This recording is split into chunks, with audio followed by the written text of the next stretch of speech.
It's Hump Day news in under 4 minutes. Hey, what's up YouTube? I didn't do a Hump Day news last week. My bad, I'm sorry, I got lazy. So I'm gonna do one this week.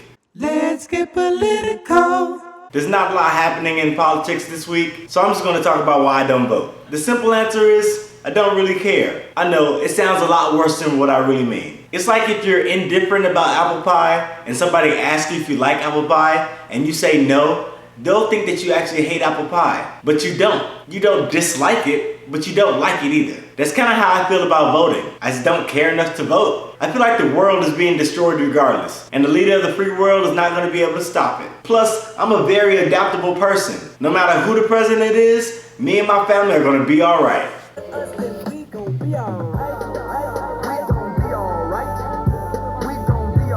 But what if our president sends us to war? Well, that's actually good for the military. That's what we signed up for. And war means more chances for advancement and promotion, which means more money, which means our family's taken care of. But what about the people who died for your right to vote? Well, they died for my right to vote, which means I also have the right not to vote. Just because I have the right to do something doesn't mean I have to do it. I have the right to sit at the front of the bus. That doesn't mean I have to. I have the right to bear arms. That doesn't mean I have to buy a gun. Right and obligation are two different things.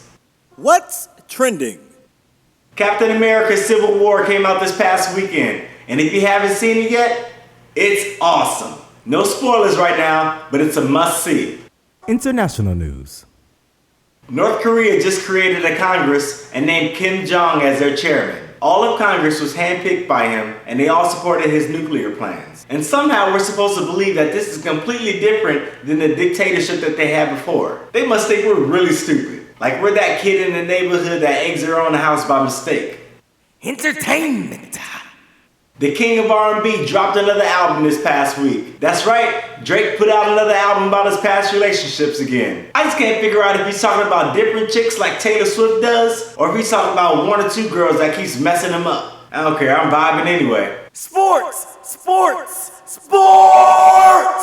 There's a lot happening in sports right now, but I really don't want to talk about that. I kind of want to talk about Captain America. So we're bringing back trending topics.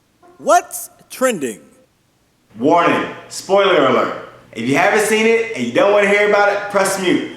Don't turn off the video.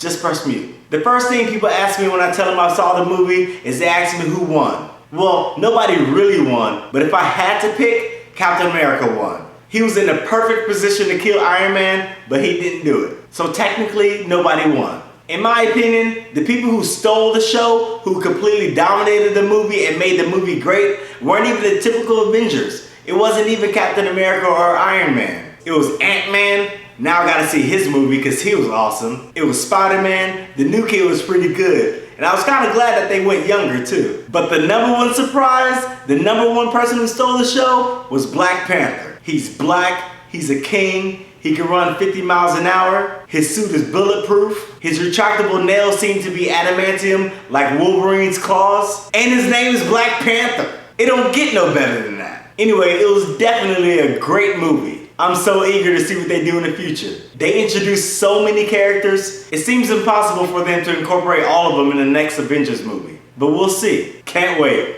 Thank you for watching. Let me know what you think. Like, share, repeat. See you next week.